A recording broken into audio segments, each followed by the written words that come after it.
Hello everyone. दोस्तों, video में सभी का स्वागत है। और आज एक बड़ी श्रृंखला लेके मैं चल रहा हूँ कि इसमें प्रेजेंट इंडेफिनिट, पास्ट इंडेफिनिट और फ्यूचर इंडेफिनिट तीनों के टेंस का विस्तृत अध्ययन करेंगे। बस आपसे निवेदन है कि पूरा वीडियो ध्यान से देखिएगा।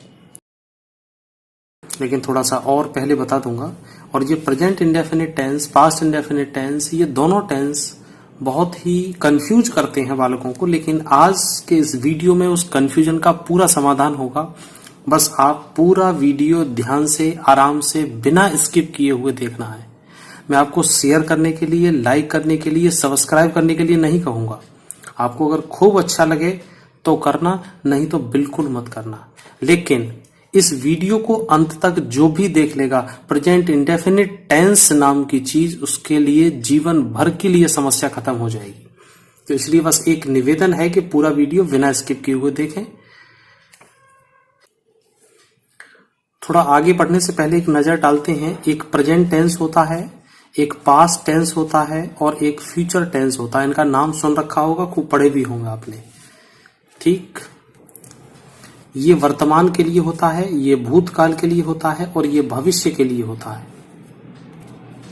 और इन तीनों के साथ ये चारों पार्ट जुड़े होते हैं। जैसे प्रेजेंट को इसके साथ जोड़ दिया तो present indefinite, present continuous, present perfect और प्रेजेंट परफेक्ट कंटिन्यूअस। उसी तरह से ये पास्ट के साथ भी जुड़ा हुआ है और उसी तरह से ये फ्यूचर के साथ जुड़ा हुआ है। इन तीनों के साथ जो चारों जुड़ जाते हैं तो ये 12 टेंस हो जाते हैं। तो इस 12 टेंस में से आज हम प्रेजेंट इंडेफिनिट टेंस, पहले टेंस का अध्ययन करेंगे। बिना कुछ देरी किए हुए चलते हैं मेन पार्ट पर। तो जो अभी आपको 12 टेंस बताए हैं उनमें से सबसे पहला है, तो उसको ये देखिएगा कि इसकी पहचान क्या होती है। तो हिंदी वाक्य के अंत में ता है, ती है और ते हैं और ते हो आदि शब्द आ जाएं, दिख रहा होगा। अगर ये हिंदी सेंटेंस के अंतर्गत आ रहे हैं अंत में, तो आप समझिए कि ये प्रेजेंट इंडेफिनिट टेंस है। ठीक, 2 एग्जाम्पल देखिए। वह जाता है, तो सेंटेंस के पीछे क्या आया है? ता है। इसके पीछे ते हो, और यही मैंने आपको यहाँ पे बताया है। अगर ऐसी कंडीशन आती है, फटाक से आप प्रेजेंट इंडेफिनिट। दूसरी चीज, इन सेंटेंस के अंतर्गत वाक्य कब हुआ है प्रेजेंट में, लेकिन कब हुआ है इसका कोई निश्चित समय नहीं होता। प्रेजेंट का तो है लेकिन समय नहीं है। तो प्रेजेंट के साथ साथ इंडेफिनिट, अनिश्चित समय के अंतर्गत जो घटना घटी है उसे हम वह जाता है। अब कब जाता है ये पता नहीं। तुम खेलते हो, कब खेलते हो पता नहीं, इसीलिए ये इंडेफिनिट के अंदर। अगर मेरा वीडियो 2-4 मिनट लंबा हो जाए तो प्लीज धैर्य के साथ देखिएगा, लेकिन आपको ज्ञान ही मिलेगा। कोई इधर उधर की कोई आलतू फालतू बातें मेरे किसी वीडियो में नहीं हुआ करती हैं। तो चलते हैं हम इसमें। देखिए, मैं आपको नियम बताता रहूंगा, साथ साथ आप वीडियो पॉज करके रोक के आप उनको देख सकते हैं, लिख सकते हैं। इस सेंटेंस के माध्यम से ऐसा समझा दूंगा कि कभी जीवन भर नहीं भूलेंगे आप। तो सबसे पहले एफर्मेटिव सेंटेंस होता है। इसके अंतर्गत एग्जाम्पल से ही समझिए, लड़का अपने घर जाता है। ठीक है, तो बस 2 चीज आपको देखनी है कि जो हमारा सब्जेक्ट है, जो सब्जेक्ट है, 2 तरह के होते हैं सब्जेक्ट। एक सिंगुलर और प्लूरल। ये 2 तरह के सब्जेक्ट होते हैं। तो ये देख लीजिए कि सेंटेंस हमारा कैसा है। लड़का अपने घर जाता है, लड़का कितना है? 1 है। ता है, ती है, लगा हुआ है, प्रेजेंट इंडेफिनिट में बनेगा। तो सेंटेंस को बड़े आराम से देखिएगा। The boy go to his house. ये सिंपली सेंटेंस बना। अभी सही नहीं है, एकदम मत समझिएगा कि सही हो गया। अब हमें करना क्या है कि ये सब्जेक्ट हमने लिखा है सिंगुलर और प्लूरल, तो सिंगुलर के साथ हम, दिख रहा होगा यहां से आराम से, एस या ई एस जोड़ेंगे वर्ब में, और प्लूरल के साथ कुछ नहीं जोड़ेंगे। तो यहां पर मेन चीज ये है कि द बॉय, अब ये है इसकी वर्ब, तो गोज कर देंगे इसको। The boy goes to his house, house home जो भी है, वह जाता है, तो वह जाता है में ता है जुड़ा हुआ है पीछे से, वह की अंग्रेजी ही और गो। अब मैंने दो सेंटेंस, ये सिंगुलर के हैं पहले, ये प्लूरल के हैं, इस तरह समझा दूंगा। दो सेंटेंस के आधार पर ही आप अपने पास जो भी किताब है आपके पास उसमें से पढ़िए, देखिए, एक्सरसाइज कीजिए। कोई प्रॉब्लम हो तो कमेंट बॉक्स में पूछिएगा। तो ही गो लगा, अब ही गो के साथ ही अब आपको इसमें ES जोड़ देनी है। ध्यान रखना इसमें है, हूं, हो की, इज, एम, आर की कोई अंग्रेजी नहीं आती है। तो he goes, the boy goes to his house या होम, कुछ भी लगाइएगा, कोई सा एक लगेगा, दोनों मत लगा देना। अब देखते हैं प्लूरल में, तो वे स्कूल जाते हैं, तो दे गो टू स्कूल। अब हमने देखा प्लूरल के साथ कुछ नहीं लगाना, तो दे गो टू स्कूल, ये THEY है, दे गो टू स्कूल। तो सिंपली लिखना है, इज, एम, आर बिल्कुल नहीं लगाना, मैं बार बार मना कर रहा हूं। कई बार स्टूडेंट्स गलती कर देते हैं, they are go to school, बिल्कुल गलत हो जाएगा। ठीक, मैं तुमको एक कहानी सुनाता हूं।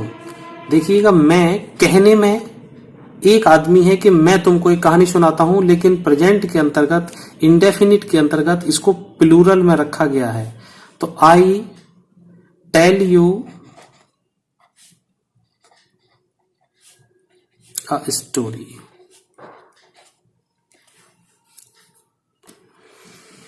थोड़ा सा दोबारा समझिएगा आराम से, सब्जेक्ट को ध्यान से देखना है। सिंगुलर है तो SES लगाना है, कहां पर, वर्ब में, वर्ब के साथ जोड़ना है।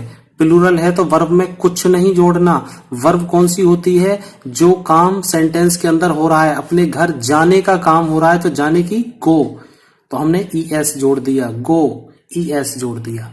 और प्लूरल के अंतर्गत दे है, वे हैं, कई सारे हैं, तो आपको कुछ नहीं जोड़ना, सीधा सा गो लगा दीजिए। कोई इज, एम, आर नहीं, कोई सहायक क्रिया नहीं, कोई दूसरी चीज नहीं, केवल सिंपल सेंटेंस। बड़े प्यार से आपके पास जो भी किताब है उनसे पढ़िएगा, देखिएगा, समझिएगा। अब आगे चलते हैं। दूसरे नंबर पे आता है नेगेटिव सेंटेंस, ऐसे वाक्य जिनके अंत में नहीं लगा होता है। तो जो नहीं वाले सेंटेंस होते हैं उनको भी देखिएगा। वह झूठ नहीं बोलता है, तो वह के लिए ही। अब आपको करना क्या है, सिंगुलर और प्लूरल।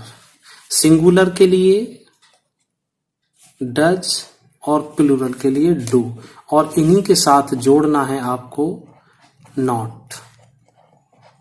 बस नेगेटिव की प्रॉब्लम खत्म। तो देखिएगा, ही, अब ही क्या है, सिंगुलर है, तो क्या लेना है आपको, डज नॉट।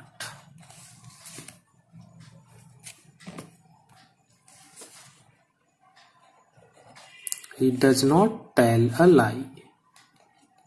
बस, अब इसमें भी कोई इज, एम, आर नहीं लगाना, बस डू नॉट और डज नॉट का प्रयोग कीजिए और समस्या खत्म। तुम चाय नहीं पीते हो, तो यू, अब यू, तुम बहुवचन है, you do not take tea या ड्रिंक टी, कुछ भी कर सकते हैं आप। वैसे टेक ज्यादा अच्छा माना जाता है।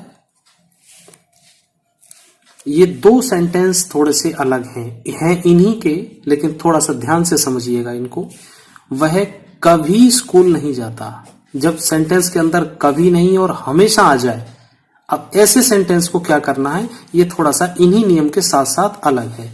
तो इसमें देखिएगा ही, और इसके साथ कभी नहीं के लिए हमने जोड़ा इसमें नेवर, और फिर आ जाओ वही पुराना नियम, वर्ब लगाओ, he never go to school. अभी सेंटेंस पूरा नहीं है, ध्यान रखिएगा।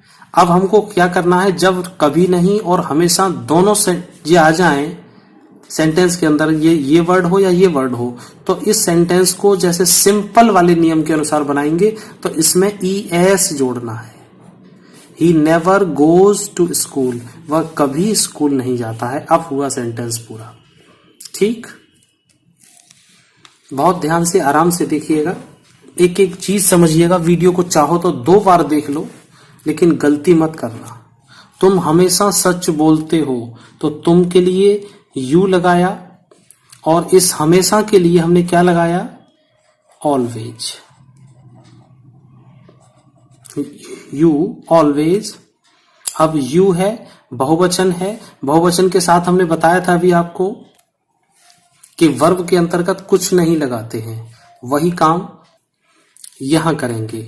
यू ऑलवेज स्पीक ट्रूथ, बस यहां तक क्लियर हुआ आपको। आगे चलते हैं।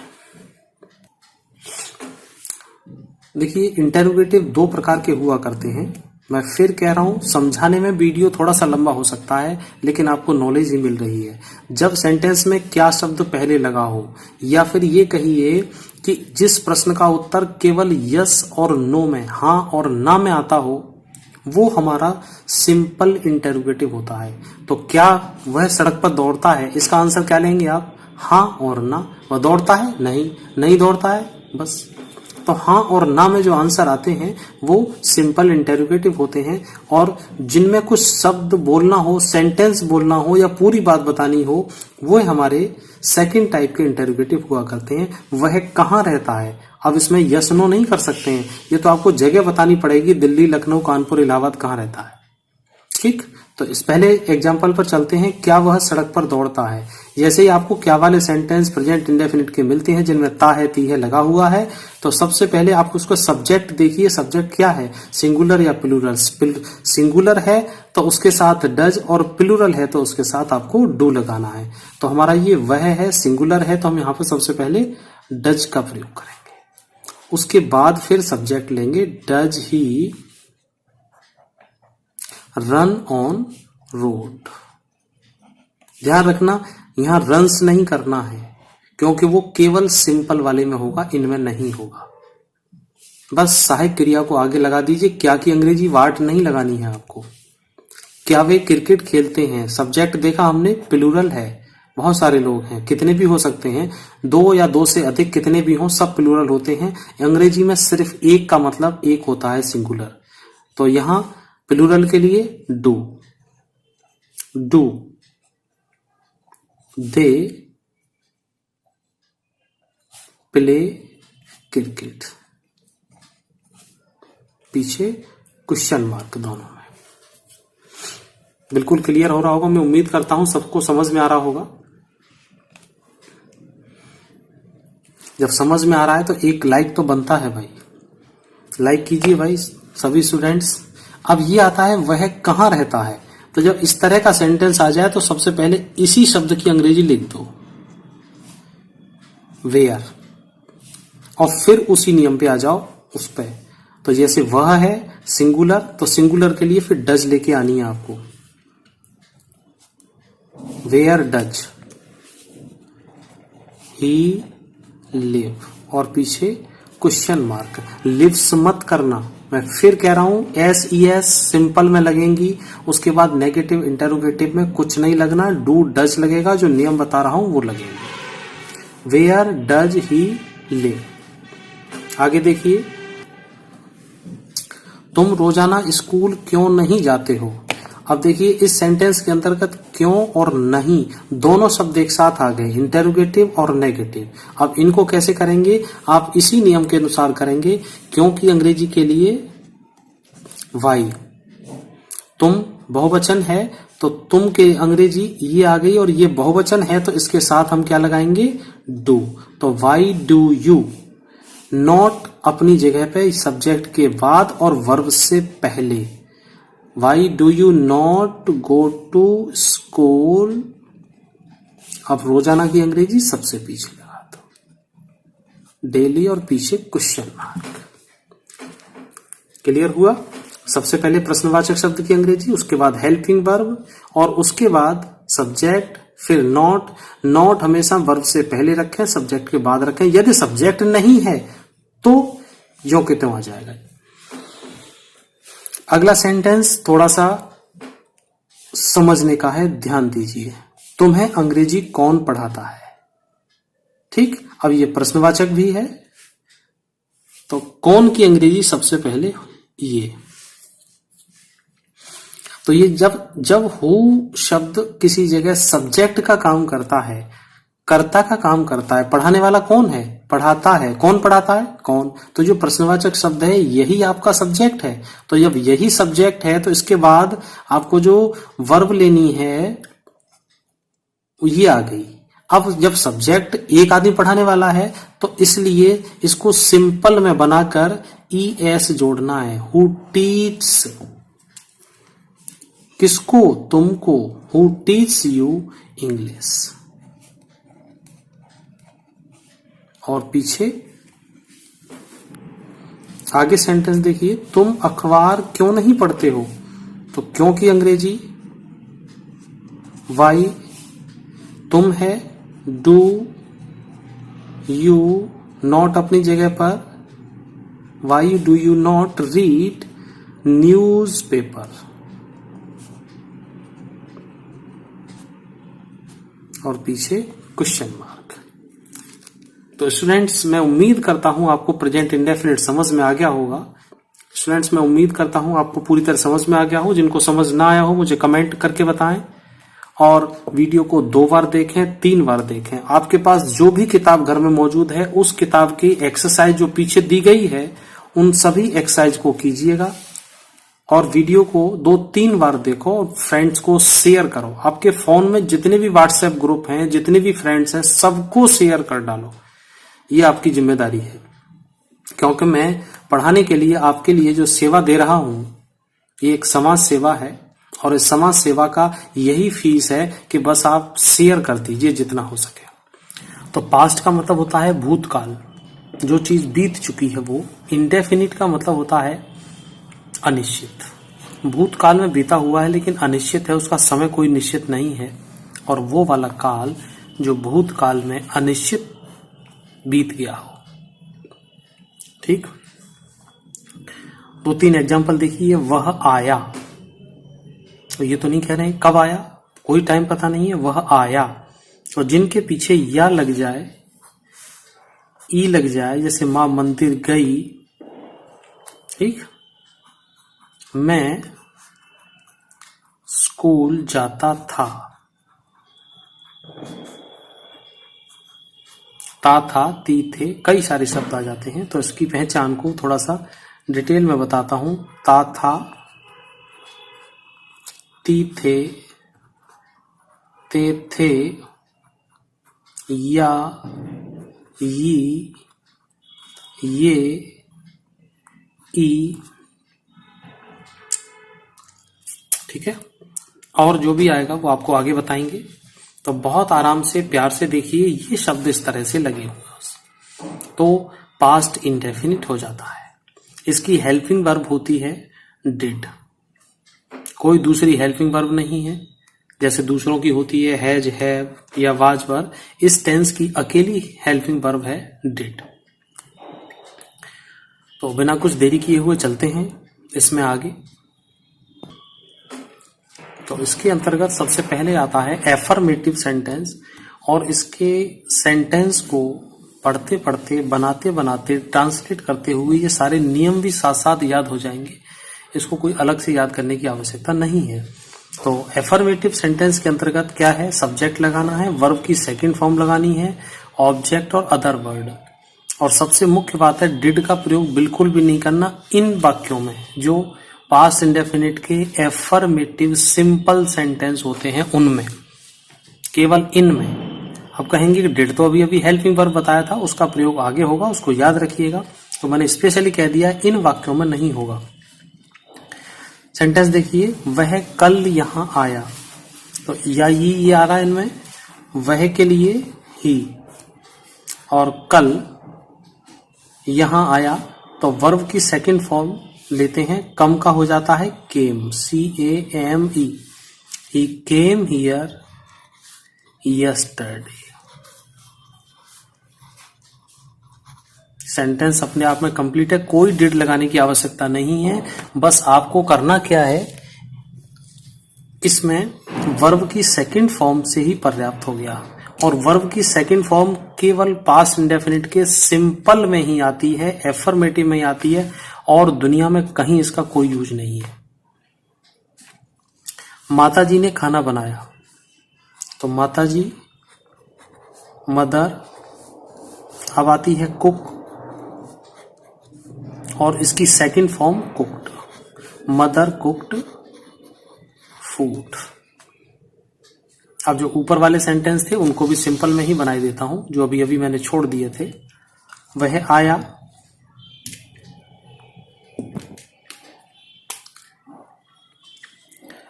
ही केम, मैं गया, गो की second form went, I went. तुमने खाया, अब खाना की ईट का second form ate, you ate. मां मंदिर गई, मदर, अब जाना की second form went, mother went to temple. मैं स्कूल जाता था, आई वेंट टू स्कूल। इसका स्क्रीनशॉट ले लीजिए चाहो तो। फिर आगे चलते हैं, बहुत सिंपल सेंटेंस है। दोबारा एक चीज फिर बता दूं मैं आपको, पास्ट इंडेफिनिट टेंस के अंतर्गत केवल एफर्मेटिव सेंटेंस में वर्ब की सेकंड फॉर्म का प्रयोग होगा, और दुनिया में कहीं इसका प्रयोग नहीं होगा, और इस एफर्मेटिव सेंटेंस में डिड का प्रयोग बिल्कुल नहीं होगा। वीडियो रोक के आराम से डायरी पेन, कागज पेन, कॉपी पेन लेके मेरे पास बैठा करें, वीडियो पूरा देखें, आपके पास जो भी बुक है उसमें से एक्सरसाइज करें, आपको पक्का समझ में आएगा। चलिए आगे चलते हैं। दूसरे आते हैं नेगेटिव सेंटेंस। इसके लिए है सब्जेक्ट लगाएं पहले, फिर डिड के साथ नॉट लगानी है, वर्ब की फर्स्ट फॉर्म लगानी है। अब यहां सेकंड फॉर्म नहीं लगानी है बिल्कुल भी, ऑब्जेक्ट और फिर अदर वर्ड। मैंने स्पेशल में लिख भी दिया, स्क्रीनशॉट ले लो। वर्ब का सेकंड फॉर्म बिल्कुल प्रयोग नहीं होगा इन सभी वाक्यों में। सेकंड फॉर्म कहां होगा? केवल सिंपल एफर्मेटिव में। राहुल यहां नहीं आया, ठीक, तो काम क्या हो रहा है इसमें? आने का, तो वर्ब हो गया ये। कौन आया? राहुल सब्जेक्ट हो गया। अब कोई ऑब्जेक्ट इसमें नहीं है, ठीक। तो देखिएगा, इस फॉर्मूले के अनुसार चलेंगे, बिल्कुल सही है। सब्जेक्ट लिया, सब्जेक्ट आ गया। डिड नॉट लगाइए, नहीं लगा हुआ है, तो राहुल डिड नॉट। अब आना की कम, और कम का फर्स्ट फॉर्म जो के त्यों कम होता है। केम नहीं लगाना, कम लगाना है, COME। Rahul did not come here. बस इतना है। मैं फिर बता रहा हूं, डिड नॉट के साथ नेगेटिव सेंटेंस में वर्ब का फर्स्ट फॉर्म प्रयोग होगा, सेकंड फॉर्म प्रयोग नहीं होगा। सेकंड फॉर्म केवल सिंपल सेंटेंस में होगा। गलती मत करना भाई, यही गलती का पार्ट बनता है, और यही आगे चल के कंपटीशन एग्जाम में यही लिख देता है। वो लिख देते हैं Rahul did not came here. वो देखते हैं, कभी हमने पढ़ा तो था केम, बिल्कुल सही है, बट वहीं गलती हो जाती है। राजीव ने यह फिल्म नहीं देखी। Rajiv did not watch this film या मूवी, कुछ भी लिखिए। ये हुआ। एक और सेंटेंस समझिएगा, कल तुमने एक नया पेन नहीं खरीदा। अब देखो, इसमें या ये कुछ नहीं आया है, खरीदा। अब दा तो वहां प्रश्न जो वहां पहचान है उसमें हमने दिखाया ही नहीं था, लेकिन आप कुछ सेंस को भी समझिएगा। तो शब्द की शक्ल पे मत जाइएगा, उसका भाव देखिए क्या है। खरीदा, पहले कभी खरीदा, तो तुमने, यू डिड नॉट बाई या बॉट, सोचिए फटाफट। Buy, you did not buy a new pen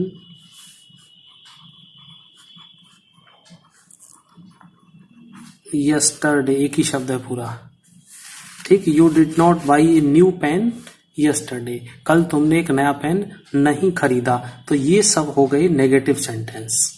और आगे चलते हैं, अब आते हैं इंटेरोगेटिव सेंटेंस की ओर। इंटेरोगेटिव प्रश्नवाचक, प्रश्नवाचक में सबसे पहले मैंने क्या वाले लिए हैं, आपको कई वीडियो में बता चुका हूं क्या वाले कौन से होते हैं, यस नो वाले। तो ये सभी डिड से स्टार्ट हो जाएंगे। Did you take my book, पीछे क्वेश्चन मार्क, टुक मत कर देना, सेकंड फॉर्म नहीं करनी, यहां भी फर्स्ट फॉर्म ही लगानी है। Did you take my book, क्या उसने तुम्हारी घड़ी चुराई। अब देखो पहचान में ली शब्द भी नहीं था, ली के अंतर्गत ई आ रहा है, तो भाव को समझिएगा। डिड ही, अब इसमें एक नहीं शब्द हो, क्या उसने तुम्हारी घड़ी नहीं चुराई, एक शब्द में और जोड़ रहा हूं इसमें नहीं, तो did he not steel your watch, question mark. अगर शब्द नहीं का आ जाए इसमें तो आपको नॉट डिड के साथ नहीं लगाना है, सब्जेक्ट और वर्ब दोनों के बीच में लगाना है डिड को। और ये प्रश्न करने के लिए हेल्पिंग वर्ब आगे आ जाएगी, सब्जेक्ट से पहले ये सब्जेक्ट है।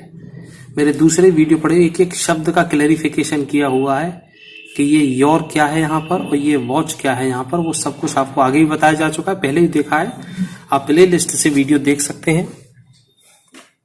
आगे देखिए स्टूडेंट्स, ये पास्ट इंडेफिनिट का जो टेंस है ये सबसे ज्यादा एग्जाम में पूछा जाता है। इसी को कोई भी आपके पड़ोसी, साथी, कोई अंकल आपसे कहीं भी पूछ सकते हैं कि एक सेंटेंस ये बताओ, तो वो पास्ट इंडेफिनिट से ही उठाते हैं सेंटेंस को। पिताजी ऑफिस क्यों नहीं गए, क्यों शब्द आ गया जी इसके अंदर, सबसे पहले वही वर्ड लीजिए, वाई डिड फादर नॉट भी यहीं पे लगाना है, not go to office, question mark. अब यहां वेंट नहीं करना है, सब में वर्ब की फर्स्ट फॉर्म आएगी। तुमने उसे क्यों नहीं रोका, तो क्यों और नहीं दोनों वर्ड इसके साथ भी लगे हैं, तो क्यों के लिए वाई डिड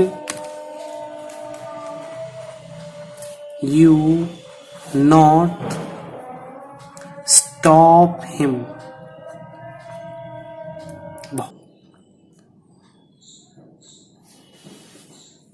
हेलो एवरीवन, दोस्तों आप लोग देख रहे हैं मेरा अपना निजी channel smart education with Gautam sir, और मैं हूं आपके साथ डीएस गौतम। ट्रांसलेशन सिखाने की सिलसिला चल रहा है और इसके अंतर्गत मैं प्रेजेंट और पास्ट के सब कुछ करा चुका हूं। आज चलते हैं फ्यूचर इंडेफिनिट टेंस की ओर। फ्यूचर का मतलब होता है भविष्य में और इंडेफिनिट का मतलब होता है अनिश्चित। तो भविष्य में जो काम अनिश्चित समय पर किया गया हो वो वाला सेंटेंस हम कैसे बनाएंगे, इसका एक एग्जाम्पल देखिए कि वह घर जाएगा। तो गागी के जिसमें आ जाए वो समझ लीजिए कि फ्यूचर में जा रहा है, और कब जाएगा ये समय निश्चित नहीं है, इसलिए ये इंडेफिनिट हुआ। तो फ्यूचर इंडेफिनिट टेंस को पढ़ते हैं। बस मेरा वीडियो लास्ट तक पूरा देखना और इसका एक एक चीज मैं बारीकी से क्लियर करूंगा, तो बिना स्किप किए हुए देखना है आपको। तो देखिएगा इसमें पहचान इसकी क्या होती है। सेंटेंस के अंतर्गत गा, गी और गे ये दिया गया हो और काम के भविष्य में होने की बात हो, ठीक, ये नहीं है कि प्रेजेंट की हो या पास्ट की हो, भविष्य में बात होने की हो। हेल्पिंग वर्ब इसके लिए हम यूज करते हैं, एक होती है इसके लिए शैल और एक होती है इसके लिए विल, दो यूज होती हैं। और दोनों का यूज कहां कहां होना है? जिनका सब्जेक्ट आई और वी है उनके साथ तो आपको शैल लगाना है। बहुत ध्यान से आराम से सुने, डायरी पेन जरूर लेके बैठा करें, कॉपी में नोट करें मेरी हर एक बात, आपको फायदेमंद रहेंगी। और विल का प्रयोग अन्य सभी कर्ताओं के साथ, जैसे यू हो गया, दे हो गया, इट हो गया, या किसी का कोई नाम हो गया, अन्य सभी किसी भी कर्ता के साथ आपको विल का प्रयोग करना है। और सेल का प्रयोग आई और वी के साथ करना है। और मैं आपको बता दूं, ये सेल विल का ये जो नियम है ये पूरे फ्यूचर में चलेगा, चाहे फ्यूचर इंडेफिनिट हो, चाहे कंटिन्यूअस हो, चाहे परफेक्ट हो, चाहे परफेक्ट कंटिन्यूअस हो, आने वाले सभी में चलेगा। तो इसको जरूर याद रखें। बेशक इसके साथ सेल भी विल भी बढ़ जाएगा, सेल है विल है बढ़ जाएगा, सेल है बीन विल है बीन बढ़ जाएगा, लेकिन आई वी के साथ आपको सेल वाली ही लगानी है। अब बात आती है मेन वर्ब। मेन वर्ब का फर्स्ट फॉर्म यूज करेंगे, पहली क्रिया। ठीक, अब बहुत सिंपल है ये और यूज भी बहुत अच्छे तरह से करने हैं। इनको डेली प्रैक्टिस में भी ले आइएगा, आपको बहुत अच्छा लगेगा इनको पढ़ते हुए। बहुत सरल है, आराम से। वह घर जाएगा, तो वह के लिए ही लगाया, और ही, अब देखिए आई और वी तो है नहीं, तो इसलिए सेल नहीं लगाएंगे। ही क्या है? अन्य कर्ता में चला गया, तो ही के साथ विल का प्रयोग।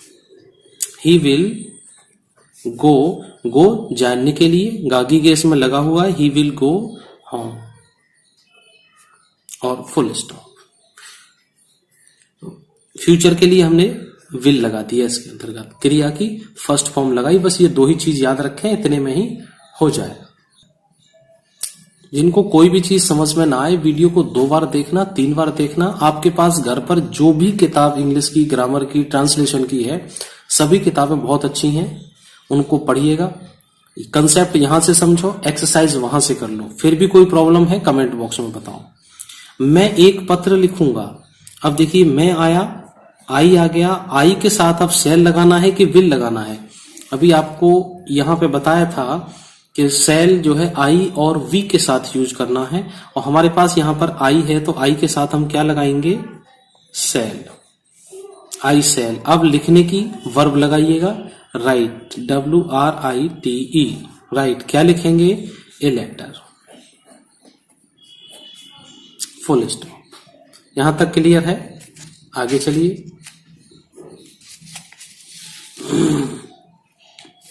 तुम पाठ याद करोगे, तुम के लिए यू, और यू आई और वी तो है नहीं, तो सेल नहीं लगाना है, तो विल लगाना है। You will learn lesson.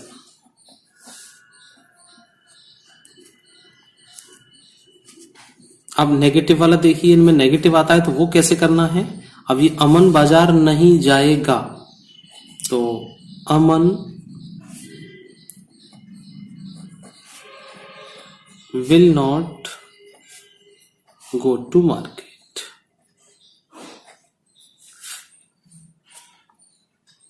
Handwriting तो सबको समझ में आ रहा होगा। हैंडराइटिंग कोई भी अच्छा बुरा नहीं होता, बस दूसरों की समझ में आ जाना चाहिए।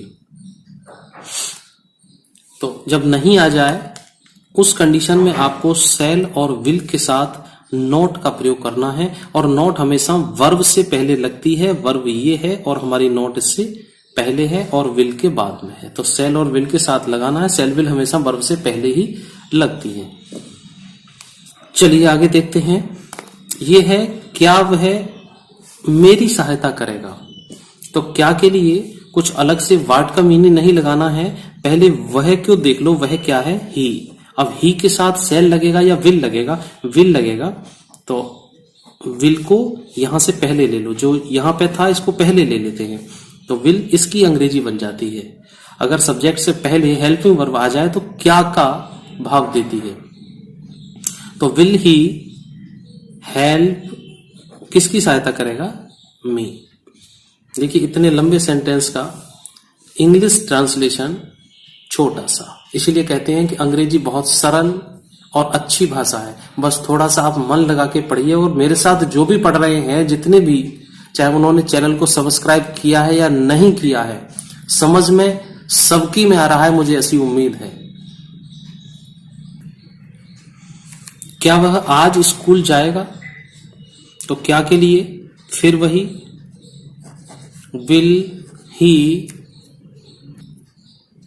will he go to school today? और पीछे क्वेश्चन मार्क, और इधर भी क्वेश्चन मार्क, सॉरी यहां रह गया। दूसरी चीज, मैं आपको इनके स्पेशल प्रयोग भी पढ़ाऊंगा, तो एक एक चीजें धीरे धीरे से मेरे साथ सीखते जाइए। वीडियो और चैनल को दोनों को छोड़िएगा मत। वीडियो खत्म हो जाए दूसरा देखिए, ना मिले डिस्क्रिप्शन में देख लो, फिर भी ना मिले प्लेलिस्ट में चले जाओ, वहां मिल जाएगा आपको। अभी फ्यूचर इंडेफिनिट टेंस का एक स्पेशल प्रयोग और है, वो भी मैं पढ़ाऊंगा। तो जो लोग चैनल को पूरा देख रहे हैं वो स्पेशल प्रयोग को जरूर देखें। यही है, इसी का है, फ्यूचर इंडेफिनिट का ही। तुम मुझे कहां मिलोगे? अब कहां की अंग्रेजी ये आ गया वेयर, और वेयर के साथ तुम की अंग्रेजी यहां लिख लो। और ये मैं पहले इसलिए लिख देता हूं कि सेल विल को यहां लिखने के लिए आइडिया बन जाता है कि सेल विल काय से लिखी जाएगी। तो यू के साथ क्या लगाते हैं हम लोग? विल, तो यहां पे विल आ गया। Where will you meet me और सी मी दोनों ही यूज हो जाते हैं, सी और मीट। कोई सा एक लगाना है, ये ज्यादा उचित रहता है। और पीछे क्वेश्चन मार्क। आगे देखो, मोहन क्रिकेट क्यों नहीं खेलेगा? तो क्यों के लिए वाई, और वाई के साथ सेल या विल मोहन के अकॉर्डिंग, तो मोहन है, न आई है न वी है, ये मोहन है, तो मोहन के लिए विल और मोहन, वाई विल मोहन। अब नॉट भी लगा हुआ है, नॉट अपनी जगह पे रहेगा, ये ध्यान रखा है। सेल विल ने अपना साथ छोड़ दिया है, कहां? इंटेरोगेटिव में। Will not play cricket.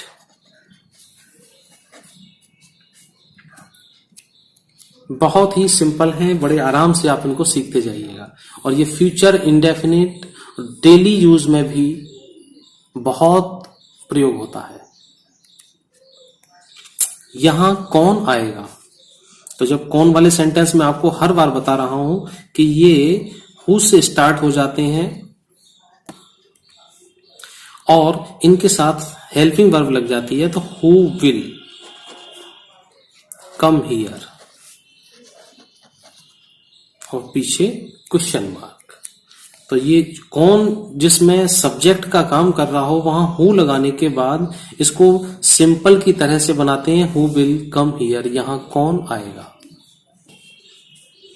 हम चाय नहीं पिएंगे, तो हम के लिए वी, और वी और आई के साथ हम सेल लगाते हैं, तो यहां पे आपको लगाना है वी सेल नॉट टेक और ड्रिंक टी। मैं ये दोनों ही इसलिए लिख देता हूं कि बहुत सी जगह पे बच्चों को नहीं पता कि ड्रिंक के स्थान पर टेक भी लेना है, तो बहुत सी जगह पे ये लगाते हैं, लेकिन आजकल ये बहुत ज्यादा प्रचलन में है।